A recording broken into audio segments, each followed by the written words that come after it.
इस फिल्म की शुरुआत में हम चाइना को देखते हैं, जो रेगिस्तानी इलाका। यहीं पर एक ग्रुप जो कि लुटेरे थी, उनका कुछ सोल्जर्स पीछा कर रही होती। दुश्मनों से बचने के लिए लीडर विलियम, जो काफी बहादुर है, वो अपने लोगों को कहता है कि कुछ घोड़ों को आजाद कर दो ताकि हमारा पीछा कर रहे लोग उन घोड़ों के पीछे चले जाएं और हमें भागने का मौका मिल जाए। हुआ भी बिल्कुल ऐसे ही। इन्होंने जैसे दो घोड़ों को आजाद किया, सोल्जर्स उनके पीछे चले गए और ये मौका पाकर भाग निकलते। ये लोग रात के टाइम एक केव इन्हें लाल में होती है। वो ये राज खोलते हैं कि वो यहाँ एक बहुत खास ब्लैक पाउडर ढूंढने आए। उनका सफर शुरू से ही बहुत खतरनाक था। इस दौरान वो 20 से ज्यादा लोग खो चुके हैं और उनके पास रिसोर्सेस यानी यहाँ रहने की वसाइल भी बहुत कम बची हैं। जो वो लोग पीछे हटने का सोच रही थी कि एक क्रिएचर का साया नजर आया, जिसके साथ ही वो क्रिएचर सामने आकर इस ग्रुप पर हमला कर देता है, जिससे हुआ ये कि बचे हुए बाकी लोगों की भी मौत हो जाती है और अब सिर्फ विलियम और उसका दोस्त ही जिंदा बचते हैं। वो क्रिएचर मॉन्स्टर दोबारा अटैक करने के लिए आता है, लेकिन विलियम उस पे वार करके उसे गिरा देता है और उसका बाजू काट देता है। अब उन्हें ये समझ नहीं आ रही थी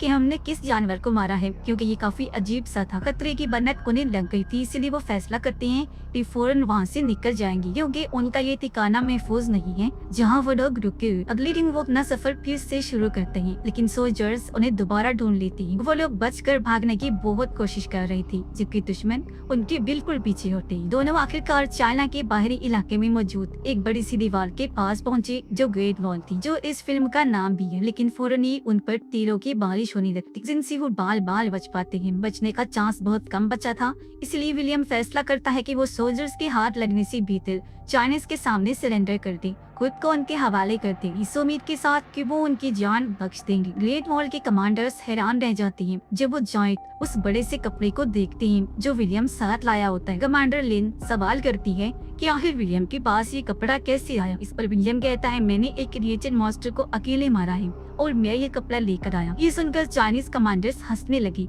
विलियम का मजाक उड़ाते हैं। उसकी एक भी बात पर यकीन नहीं कर, लेकिन एक प्लानर जो हर चीज की जानकारी देता है, उसे यकीन हो जाता है कि शायद बाहर से आए ये लोग सच बोल रहे हैं, क्योंकि उसकी हथियारों और कपड़ों पर क्रिएचर का हरे रंग का खून लगा हुआ था। लेकिन किसी भी नतीजे पर पहुंचने से पहले एक सिपाही भागता हुआ आया और वो ये खबर देता है कि अपने टावर से उन्होंने बहुत सारे दुश्मन देखे हैं जो वॉल की तरफ तेज रफ्तार से आ रहे हैं। ये सुन जनरल फौरन अपनी आर्मीज को जंग के लिए तैयार होने का ऑर्डर देता है। विलियम और उसके दोस्त को भी फौरन वॉल पर ले जाया जाता है, जहाँ एक बहुत बड़ी फौज कलरफुल जंगी कपड़ों के साथ हथियार लिए तैयार खड़ी होती है। उनके कपड़े आर्मर्स थी, यानी कि मेटल के बने हुए। विलियम आर्मीज का ये शानदार नजारा देखकर हैरान रह जाता है। इनके सोल्जर्स हालांकि अलग अलग थे, उनके रोल्स मुख्तलिफ थे, लेकिन इसके बावजूद भी उन्होंने आपस में इतना इत्तेफाक रखा हुआ था और उनके रोल्स उनके आर्मर सूट के रंगों से साफ जाहिर होते हैं। सभी आर्मीज में जो सबसे ज्यादा अलग नजर आते हैं वो हैं ब्लू आर्मर वाले सोल्जर्स, जिन्हें कमांडर दिन लीड करते, और ये सिर्फ औरतें हो। ये सब वॉल के किनारे की तरफ मार्च करते हैं और जंग के लिए बड़े बड़े हथियार तैयार करते हैं। सारे सोल्जर्स बेसब्री से दुश्मन का इंतजार करते हैं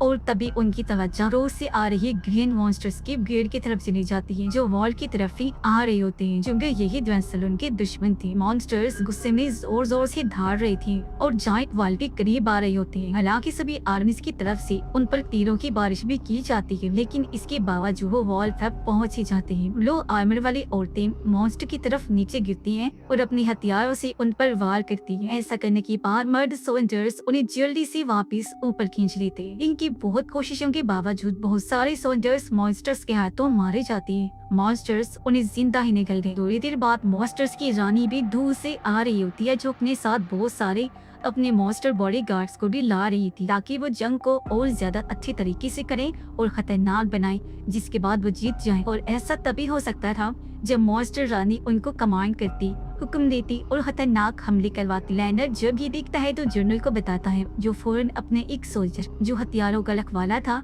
उसे रानी पर आग गोली बड़े हथियार से वार करने का कहता है। लेकिन मॉन्स्टर रानी के बॉडीगार्ड्स तेजी से अटैक को ब्लॉक कर देते हैं और अपने लीडर को बचा लेती।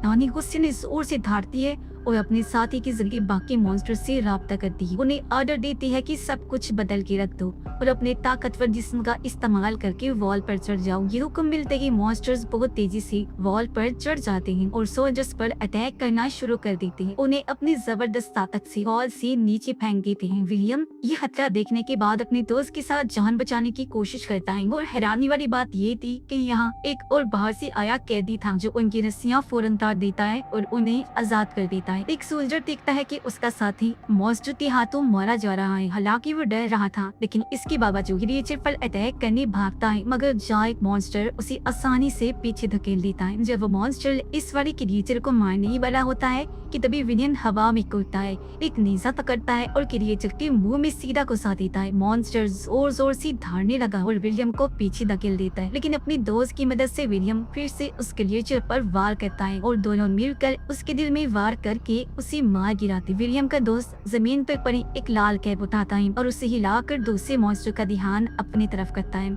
बिल्कुल वैसे जैसे बुल के साथ किया जाता है, जिससे क्रिएचर सीधा उस पर हमला करने बढ़ता है। ऐसे करके ड्रेसर्स ने विलियम को मौका दिया था कि वो तीर का इस्तेमाल करे और मॉन्स्टर को मार दे। और जब क्रिएचर आखिरी दफा अटैक करता है तो उसका दोस्त बड़ी मुश्किल से उसके सामने से बच निकलता है। अपने इतने सारे साथियों को मरा हुआ देखकर रानी अपनी आवाज की लहर का इस्तेमाल करके मॉन्स्टर्स को पीछे हटने का हुक्म देती है। मॉन्स्टर्स पीछे हट जाते हैं और अपने मरे हुए साथियों की लाशों को भी साथ ले जाते हैं ताकि इंसान उनके बारे में कुछ सीख न जाए। चाइनीज कमांडर्स इस जीत के बाद उन दोनों के पास आते हैं, जहां वो दोनों भी फौरन अपने हथियार गिरा देते हैं ताकि दिखा सके कि विलियम और उसके दोस्त ने इनके साथ कितना कॉपरेट किया है। जनरल उनकी बहादुरी की तारीफ करता है कि किस तरह उन्होंने जंग में मदद की और फैसला करता है कि उन्हें जेल में बंद करने की बजाय रहने के लिए अलग जगह दी जाए। सीनियर सोल्जर भी फौरन विलियम के पास आता है और उसकी जान बचाने के लिए शुक्रिया अदा करता है। हालांकि अगर वो चाहता तो उसे मरने भी दे सकता था। इसके बाद दोनों उस कैदी से भी मिलते हैं जिसने इनको आजाद किया था। पता चलता है कि वो भी 25 साल पहले यहाँ ब्लैक पाउडर ढूंढने आया था, लेकिन तब से यहाँ पर कैद है। वो उन्हें वो मिस्टीरियस ब्लैक पाउडर दिखाता है जो वो ढूंढ रही थी और यकीन दिलाता है कि ये उन तीनों के लिए काफी होगा। वो कैदी कहता है कि जैसे ये लड़ाई शुरू होगी वो तीनों यहाँ से बाहर निकले, क्योंकि जंग के दौरान हम आसानी से निकल सकते हैं। इनकी बातचीत चल ही रही थी कि तभी प्लेमर उन्हें अर्जेंट मीटिंग के लिए बुला लेता है, क्योंकि उसे उनके सामान में एक मैग्नेट मिलता है, एक मकनातीस। प्लेमर का मानना है कि यही वो चीज है जिस वजह से विलियम पहली बार मॉन्स्टर को आसानी से मार सका था, क्योंकि मैग्नेट शायद क्रिएचर की माइंड को कमजोर करता है। पता चलता है कि मॉन्स्टर्स को टाउटीज कहा जाता है और वो 20 साल पहले किसी दूसरे प्लेनेट सैयारे से जमीन पर आए। उस दिन के बाद से ही ये क्रिएचर्स हर 60 साल बाद उठकर चाइना के नॉर्थ एरिया में अटैक करते हैं, सब कुछ खा जाने की कोशिश करते हैं, ताकि वो अपनी क्वीन को फीड करके उसे ये सब खिलाकर उसकी ताकत कई गुना बढ़ाते हैं, जिससे उन मॉन्स्टर्स की तादाद भी ज्यादा हो जाए। चाइना के कैपिटल में 2 मिलियन लोग हैं जो यहाँ से 300 मील की दूरी पर। अगर क्रिएचर्स ऐसे ही पलते बढ़ते गए और क्वीन को फिर से ताकत मिलती रही तो उनकी तादाद हद से ज्यादा हो जाएगी और वो पूरी दुनिया में फैल जाएंगे। इसी वक्त जनरल नोटिस करता है कि वेस्ट टावर पर कुछ सिपाही लापता है, इसलिए वो कमांडर लिन के साथ इन्वेस्टिगेट करने निकलता है। सोल्जर्स अपने पोजीशन में आ जाते हैं, लेकिन सब हैरान है कि मॉन्स्टर्स इस बार जिस्मानी तौर पर नजर नहीं आ रही। सोल्जर्स मार्च करते हैं, जहाँ तभी आगे एक क्रिएचर को सामने देख लेते हैं और तो और जनरल को पीछे एक दूसरी टाउटीज का अक्स नजर आता है जो टीम पर हमला करने के लिए घात लगाकर बैठा हुआ था। दोनों मॉन्स्टर्स एक साथ अटैक करते हैं और जनरल पीछे वाले टाउटीज को रोकने की कोशिश करता है, लेकिन कमांडर लिन को बचाते हुए वो क्रिएचर के हाथों जख्मी हो जाता है और उसकी जान जाने वाली होती है। और आर्मी बाद में वहाँ आ जाती है, लेकिन तब तक लीडर को बचाने में बहुत देर हो चुकी थी। अपनी आखिरी सांसों में जनरल एक दूसरे सीनियर ऑफिसर को अगला कमांडर बनाने का हुक्म देता है और उसे ये नसीहत भी करता है कि ये मॉन्स्टर्स बहुत ज़हीन और प्लानर्स हैं, हल्का कभी भी न लेना। एक बड़ा फ्यूनरल होता है, इसमें कमांडर को दफन किया गया। सभी लोग अपने लीडर का गम मनाते हैं, हजारों कैंडल्स हवा में छोड़ते हैं ताकि जनरल को मौत के बाद भली जिंदगी में चैन आराम मिल सके। जल्दी ही चाइना का एक ऑफिसर वहाँ आता है, साथ में वो रिकॉर्ड्स भी लाया था जो 60 साल पहले मॉन्स्टर्स की जंग के दौरान लिखी गई थी। पहले वाले जनरल ने रिपोर्ट की थी कि क्रिएचर्स पैरालाइज हो गए, यानी उनके हाथ पैर काम करना बंद कर दिए, जिसके बाद वो लोग सोल्जर्स का पीछा करते हुए पहाड़ों तक पहुंच गए, जहाँ एक मैग्नेट भी था जो विलियम के मैग्नेट जैसा था। अब मैग्नेट रिलीजियस पर कैसे असर करता है, इसको टेस्ट करने के लिए विलियम मशवरा देता है कि वो लोग एक बड़े हुक का इस्तेमाल करके टाउटीज को जिंदा पकड़े, बिल्कुल वैसे जैसे व्हेल को पकड़ा जाता है। लेकिन विलियम का दोस्त इस प्लान से खुश नहीं है और विलियम को याद दिलाता है कि उनका प्लान ब्लैक पाउडर लेकर भागना है। इसी दौरान लाइनर बहुत ज्यादा बेहोशी की दवा बनाता है और हुक्स पर लगाता है ताकि वो लोग एक क्रिएचर को जिंदा पकड़ सके। जल्दी टाउटीज बहुत ज्यादा तादाद में आ जाती है और दीवार पर चुपके से चढ़ने की कोशिश करती है, लेकिन सोल्जर्स भी अपने बचाव में लड़ते हैं और उनका सामना करते हैं। दीवार से निकलने वाली बड़ी बड़ी ब्लेड्स क्रिएचर्स को टुकड़ों में काट देती हैं, जबकि वॉरियर्स बिल्डिंग्स के किनारे पर टाउटीज को गुस्से से मारने लगते हैं। लिन ऑर्डर देती है कि हार्पून से हमला शुरू कर दो, जिससे एक एक करके बड़े बड़े हुक्स मॉन्स्टर्स पर छोड़ दिए जाते हैं जो कई मॉन्स्टर्स को लगते हैं। ऐसा होते ही चेन को बांध दिया जाता है, लेकिन जल्दी ये मॉन्स्टर्स समझ जाते हैं कि ये लोग उन्हें जिंदा कैप्चर करना चाहते हैं, इसीलिए वो हुक्स तोड़ना शुरू करते हैं। एक को छोड़कर सब अपने आप को आजाद कर लेते हैं। इसी वक्त कैदी विलियम के दोस्त को मना रहा होता है कि चलो जंग चल रही है, भाग नहीं करते, लेकिन उसका दोस्त अपने दोस्त विलियम को अकेला छोड़ के नहीं जाना चाहता था। वो मना कर देता है। विलियम भी चाइनीज आर्मी को छोड़ने का सोचता है, लेकिन आखिरी पल में वापस लौट आता है ताकि कमांडर्स को मदद दे सके और आखिरी टाउटीज को पकड़ सके जो अभी भी जंजीर में था। इस मॉन्स्टर को बाकी मॉन्स्टर से अलग करने के लिए आर्मी बहुत सारे बॉम्ब से हमला करती है जो मॉन्स्टर के इर्द गिर्द आग का एक बड़ा घेरा बना देते। जब ये एहसास होता है कि चेन ज्यादा देर तक नहीं टिकेगी, विलियम तेजी से वहाँ आया और मॉन्स्टर तक पहुँच जाता है। वो उस मॉन्स्टर को बांध देता है ताकि उसे वापस ले जा सके, लेकिन उस पर दुश्मनों का अचानक हमला हो जाता है और वो अपनी जान बचाने के लिए लड़ने लगता है। किस्मत से उसका दोस्त वहाँ आकर विलियम को बचा लेता है, साथ ही उसे डांटता है कि वो उनके भागने वाली प्लान पर अमल क्यों नहीं कर रहा। उनकी बहस के दौरान और मॉन्स्टर्स हमला कर देते हैं जो फॉग कोहरे से निकल के आते हैं, लेकिन विलियम और उसका दोस्त मिलकर मॉन्स्टर्स को मार देते हैं, उनकी आंखों में शूट कर करके। ऐसे ही काफी देर तक इनकी फाइट चलती रहती है। मॉन्स्टर्स आग की वॉल को पार करके ज्यादा तादाद में आकर उन पर हमला कर देते हैं, लेकिन चाइनीज आर्मी बॉम्ब से उन पर हमला करके टाउटीज को ब्लास्ट में उड़ा देते हैं और दोनों की जान बचा ली जाती है। वो लोग जल्दी से उस मॉन्स्टर को पिंजरे में डाल देते हैं और मैग्नेट का असर टेस्ट करना शुरू करते हैं। हैरानी की बात ये होती है कि जैसे ही कोई आदमी उस मैग्नेट पीस को मॉन्स्टर के पास ले जाता है, वो बिल्कुल हरकत करना बंद कर देता है, जिससे मैग्नेट का असर जाहिर हो गया था। इसके बाद इन्हें मॉन्स्टर्स की मौजूदगी का एहसास बेस के पास से होता है और वो नीचे उतरकर इन्वेस्टिगेट करते हैं। सबको ये जानकर हैरानी होती है कि क्रिएचर्स ने वॉल के नीचे एक बड़ी सुरंग खोद ली और पहले की सारी लड़ाइयाँ सिर्फ धोखा थी ताकि आर्मिस का ध्यान भटकाया जा सके। उसी वक्त कैदी और विलियम का दोस्त ब्लैक पाउडर चुरा कर ग्रेट वॉल से भागने की प्लानिंग कर रही होती है जब आर्मिस मसरूफ थी, लेकिन विलियम उन्हें रोक लेता है क्योंकि वो चाहता है कि उसका दोस्त रुक कर उन लोगों के साथ मिलकर फाइट करे जो इन खतरनाक मॉन्स्टर्स के साथ हैं। लेकिन उसके दोस्त का मानना है कि विलियम सिर्फ बेकार में अपना टाइम जाया कर रहा है, क्योंकि उसके हिसाब से इन लोगों का मॉन्स्टर्स की आर्मी के खिलाफ जीतने का कोई चांस नजर नहीं आ रहा। जब वो दोनों बहस कर रहे थे तभी कैदी विलियम को बेहोश कर देता है और उसके दोस्त को कहता है कि अपने दोस्त को पीछे छोड़ दो क्योंकि ये उनकी भागने का आखिरी मौका है। कमांडर लिन को भी जल्दी उनके भागने के इरादे का पता चल चुका था, इसीलिए वो विलियम पर बहुत गुस्सा होती है। हालांकि विलियम बार बार कहता है कि उसने अपने दोस्त को रोकने की कोशिश की थी।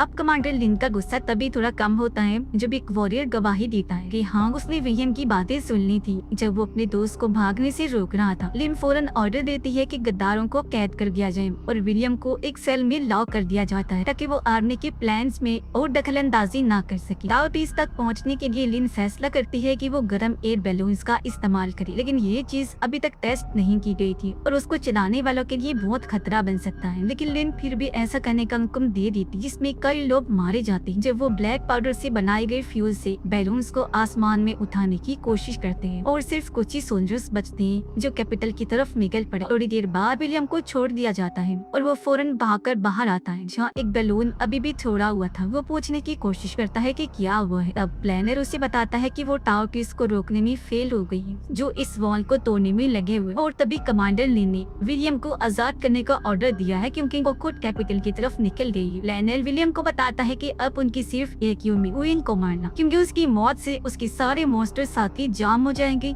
जिसके बाद वो कुछ भी नहीं कर सकेंगे और मारे जाएंगे। विलियम फैसला करता है कि वो लिन के पीछे जाएगा ताकि वो मिल के इंसानियत को तबाह होने से बचा सके। इसी वक्त कमांडर लिन कैपिटल पहुंचती है, लेकिन वहाँ पूरा शहर उन भूखे मॉन्स्टर से भरा होता है। ये लोग महल तक पहुंचने की कोशिश करते हैं, लेकिन डाउटिस के लिए चर्स उन पर हमला कर देती। तब वो अपनी जान बचाने की कोशिश कर रही होती। लिन को मॉन्स्टर्स घेर लेती है और उस पर जोर जोर से गरजने लगते हैं, लेकिन उसके मरने से पहले विलियम उसकी मदद के लिए आ जाता है। उसे हवा में खींच लेता है, बॉम्ब्स की मदद से मॉन्स्टर्स को पीछे धकेल देता है, जिसके बाद दोनों उड़कर महल के अंदर चले जाते हैं। अब वो लोग पहले से पकड़े हुए डाउटिस को वापस ले आते हैं और उसके लिए चरको वॉर्म्स के साथ ब्लास्ट करने का प्लान बनाते हैं। प्लान ये है कि वो लोग गटर के रास्ते आगे बढ़ेंगे और मॉन्स्टर पर खाना और बॉम्ब लगाकर रानी तक पहुंचाएंगे, ताकि बॉम्ब्स के जरिए उसे मारने का चांस मिल सके। लेकिन प्लान अच्छे से काम नहीं करता, क्योंकि क्रिएचर्स उनकी लोकेशन ढूंढ लेते हैं और उनके टीम के ज्यादातर मेंबर्स को मार देते हैं। सिर्फ एक वॉरियर ही जिंदा बचा रहता है, लेकिन वो भी काफी जख्मी। अचानक कई सारे टाउपीज अंडरग्राउंड सुरंग में हमला कर देते हैं। ये देख वो वॉरियर फैसला करता है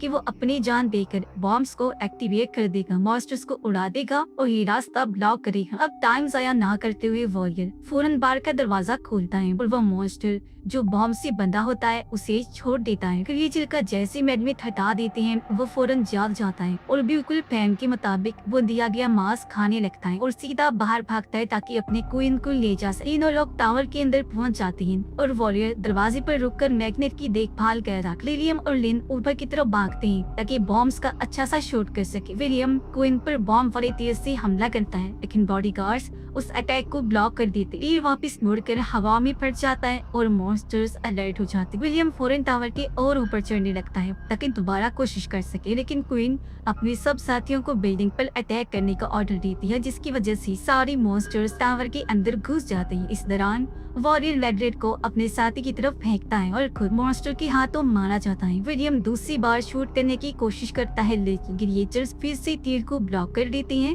और वो हवा में फट जाता है। इससे क्वीन को आखिर उन पर हमला करने वाले दिख जाते हैं और वो अपने सभी साथियों को ऊपर हमला करने का ऑर्डर देती है। सिर्फ एक बॉम्ब बचा होने की वजह से दोनों खिड़की से बाहर कूद जाते हैं और रस्सी से लटके हुए पीछे से आने वाले टाव पीस से गच जाते हैं। विलियम मैग्नेट को बॉडीगार्ड्स की तरफ फेंकता है और फौरन उसके पीछे नेजा फेंकता है, जिसकी वजह से मैग्नेट क्रिएचर्स की हरकतों को कम कर देता है और बॉम्ब बैरियर के अंदर गिर जाता है। कोई पूरी कोशिश करती है आग बुझाने की, लेकिन एक बड़ा धमाका सब कुछ तबाह कर देता है और सारे क्रिएचर्स हवा में उड़ जाती है। जैसे ही कोई मरती है, सारे टाउटीज बिल्कुल सुन पड़ जाती है और नीचे जमीन पर गिर गई। महल में मॉन्स्टर्स की हजारों लाशें बिखर जाती है और इंसानियत की आखिरकार जीत हो जाती है। विलियम वापिस ग्रेट वॉइस के पास आता है और अपने दोस्त को सेल में पाता है, जो चाइनीज आर्मी के हाथों पकड़ा दिया। विलियम को एक ऑप्शन दिया जाता है, उसके दोस्त की जिंदगी या ब्लैक पाउडर, लेकिन विलियम ने अपने दोस्त की जिंदगी बचाने का फैसला किया, क्योंकि वो समझ गया था कि दोस्ती किसी भी दौलत से ज्यादा कीमती। वो वहाँ से निकल रहा होता है आर्मी के साथ, जबकि लिन उसे ऊपर से देख रही। ये एक तरह का गुड बाय करने का तरीका था, क्योंकि दोनों एक दूसरे को पसंद करने लगे। विलियम भी पीछे मुड़कर देखता है और उसे लगता है कि वो फ्यूचर आने वाले वक्त में इस जगह वापस जरूर आएगा। और इसी के साथ इस फिल्म की कहानी यहीं पर खत्म हो जाती।